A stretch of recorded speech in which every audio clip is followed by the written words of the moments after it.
Reduction reaction की study को further continue करते हुए आज हम मेटल हाइड्राइड रिडक्शंस के बारे में बात करेंगे, जिसमें पहले हम बात करते हैं लिथियम एल्यूमिनियम हाइड्राइड के साथ में एल्डिहाइड्स का और कीटोन्स का रिडक्शन।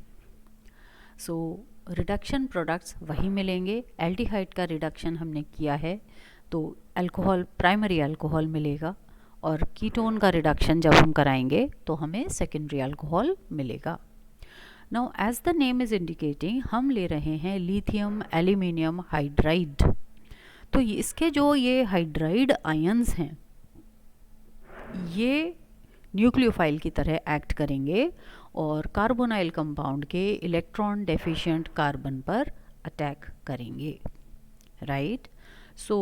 हमारे पास में हम 4 मोल्स, क्योंकि लिथियम एल्यूमिनियम हाइड्राइड में हमारे पास 4 हाइड्राइड आयंस हैं, तो ये 4 मोल्स ऑफ कार्बोनाइल कंपाउंड के साथ में रिएक्ट करेंगे। ऑक्सीजन के इलेक्ट्रॉन्स, डबल बॉन्ड के इलेक्ट्रॉन्स ऑक्सीजन की तरफ गए, कार्बन इलेक्ट्रॉन डेफिशिएंट हो गया, और इस तरह से ये जो हमारा negative part of lithium aluminium hydride है वो इस पर अटैक करेंगे और हमें इस तरह से एक मेटल कॉम्प्लेक्स की फॉर्मेशन देखने को मिलती है, जिसका कि फिर एसिडिक मीडियम में हाइड्रोलिसिस हो जाता है और हमें 4 मोल्स ऑफ अल्कोहल मिल जाते हैं। 4 moles of aldehyde give us 4 moles of alcohol. Second reduction is with NaBH4 यानी सोडियम बोरोहाइड्राइड। सोडियम बोरोहाइड्राइड में भी इसी तरह से रिडक्शन होता है और अल्कोहल्स का हम सिंथेसिस कर सकते हैं। ये बहुत एक्यूरेसी के साथ में रिएक्शन होता है। और ब्यूटेनल हमने लिया है, ब्यूटेनल जिसमें हमारे पास 4 कार्बन एटम है, एल्डिहाइडिक ग्रुप है। सोडियम बोरोहाइड्राइड हमने लिया है, अगेन हमारे पास में 4 हाइड्राइड आयंस यहाँ पे अवेलेबल हैं, इसलिए 4 मोल्स ऑफ ब्यूटेनल का रिएक्शन होता है और 4 मोल्स ऑफ ब्यूटेनॉल हमें मिल जाते हैं। रिडक्शन प्रोडक्ट में हमें प्राइमरी अल्कोहल मिल रहा है। ये रिएक्शन 85% एक्यूरेसी के साथ में होता है। परसेंटेज यील्ड इस रिएक्शन में हमें बहुत अच्छी मिलती है। इसी तरह से यदि हम ब्यूटेनॉन लेते हैं तो ब्यूटेनॉन से हमें ब्यूटेनॉल मिल जाता है। 2 ब्यूटेनॉन गिव्स अस 2 ब्यूटेनॉल। तो वही रिएक्शन हुआ है, इलेक्ट्रॉन डेफिशिएंट कार्बन पर ये हाइड्राइड अटैक करता है और हमें एल्कोक्साइड आयन का पहले फॉर्मेशन देखने को मिलती है, जो कि अल्कोहल में कन्वर्ट हो जाते हैं। तो इस तरह से ये फेमिलियर रिएक्शंस हैं। इनके अलावा भी कुछ रिएक्शंस हैं जिससे हम रिडक्शन करा सकते हैं, और कंडीशंस हैं जहाँ पर हम कैटालिटिक हाइड्रोजनेशन कराते हैं।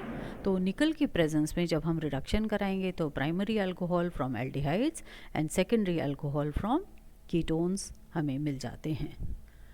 दूसरा मेथड है जहाँ पर हम जिंक की जगह, पहले हमने बात की थी जिंक अमलगम की, अब हम मैग्नीशियम को मरकरी के साथ में अमलगमेट कर देते हैं।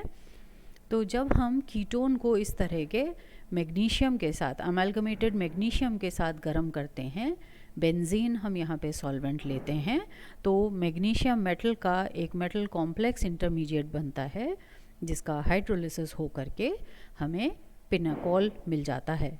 पिनाकोल इस तरह का स्ट्रक्चर है जहाँ पे we have 1 2 3 4 carbon atoms, 2 alcoholic groups. तो ये एक डायोल की फॉर्मेशन करता है, पिनाकोल जिसे हम कहते हैं, जहाँ पे इस तरह से जिस कार्बन पर OH है वहाँ पर 2 मिथाइल ग्रुप्स हम देख रहे हैं। इस तरह से this is the long chain butane, जिसमें 2-3 पर अल्कोहलिक ग्रुप्स प्रेजेंट हैं और 2-3 पर एक मिथाइल ग्रुप भी प्रेजेंट है। तो क्योंकि हमें रिएक्शन प्रोडक्ट पिनाकोल मिल रहा है, तो इसलिए इस रिएक्शन को हम पिनाकोल रिडक्शन भी कहते हैं। एसीटोन का reduction with amalgamated magnesium using benzene as solvent, तो फाइनल प्रोडक्ट हमें पिनाकोल मिल जाता है। तो this is all about reduction reactions which are seen in carbonyl compounds, and we will begin with a new topic in our next class.